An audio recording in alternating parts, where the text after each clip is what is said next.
Welcome everybody to Angles and Acid, where we learn things maths and science. And today's topic is isotopes and radioisotopes. It sounds really cool and science fiction, and it is. A lot of the sci-fi forms of nuclear power, it comes from the topic of isotopes, specifically radioisotopes.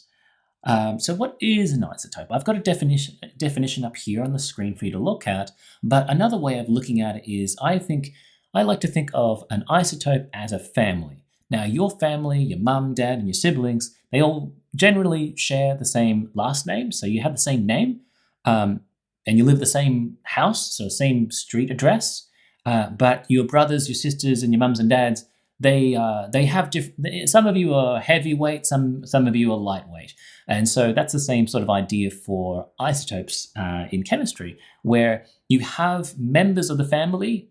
Isotopes belong to the same family, the element name, they live the same address, same location on the periodic table, but some of them are heavier and lighter than each other. And these differences in mass comes from their number of neutrons. So if they have few neutrons, then they'll still behave the same way as the rest of the family members, they'll just be lighter in weight. If they got a lot more neutrons, then they'll still chemically behave the same way as the rest of the family members, but they'll be more on the heavier side.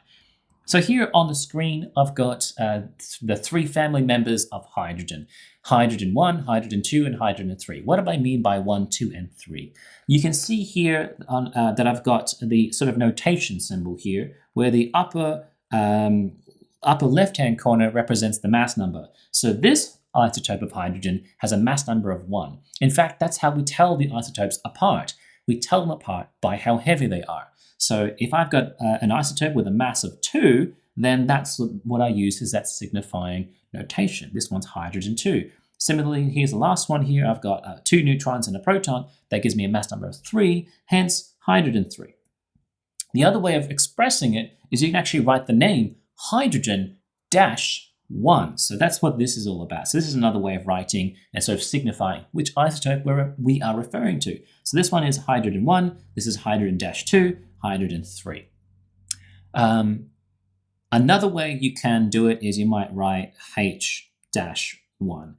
Please don't mistake this as negatives. They're not negatives, they are dashes. So it's probably safer to exaggerate the hyphen. So it's a bit long and skinny, and it's definitely in the middle rather than the top or bottom.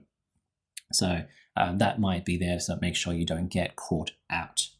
Hydrogen is pretty famous, so it's even got special nicknames for these 3 different isotopes. You don't need to know them, but if you're curious, hydrogen 1 is called protium, meaning 1.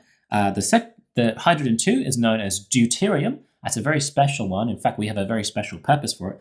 I can't really go into that right now, but you can Google it, deuterium. I'll put the spelling here, so you can sort of look it up. And the last one has a special nickname called tritium. Tritium, probably you can figure out, means 3. So the next thing I want to talk about is, why is it called isotope? You might recognize some of the naming structure from mathematics, where you come across isosceles triangles. Isosceles triangles are ones where the 2 sides are equal in length. Well, if we take that to chemistry, when we say isotope, it actually means iso, meaning same or equal, just like the triangle is. Tope actually comes from the name topography, which is sort of an idea of landscape and location. So it basically translates to same or equal location. So it's actually located in the same location on the periodic table. So it's, again, coming to this idea of a family. You live at the same address, so same location on the periodic table, but some of you are lighter or heavier than others.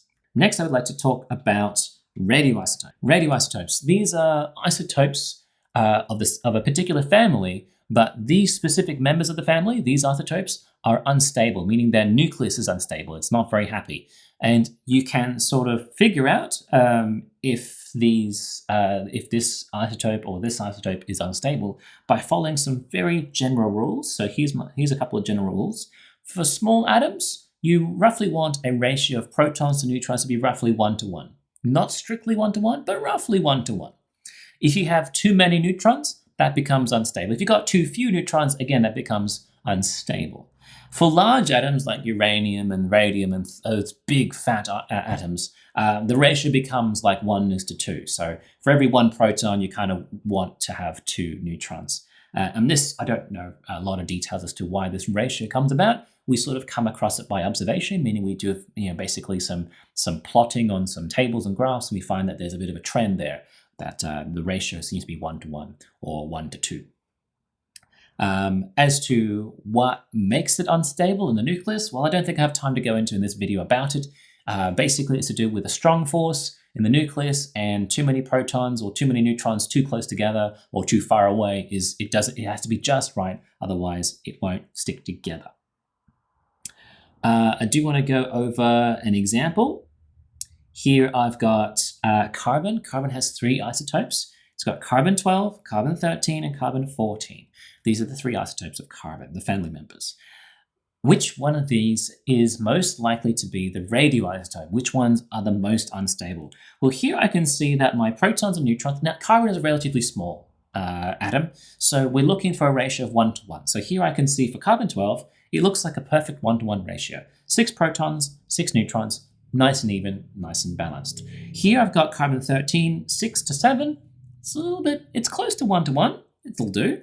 Here I've got carbon-14 where it's got 6 protons and 8 neutrons. Now it's starting to go a bit out of whack. And in fact, carbon-14 is radioactive.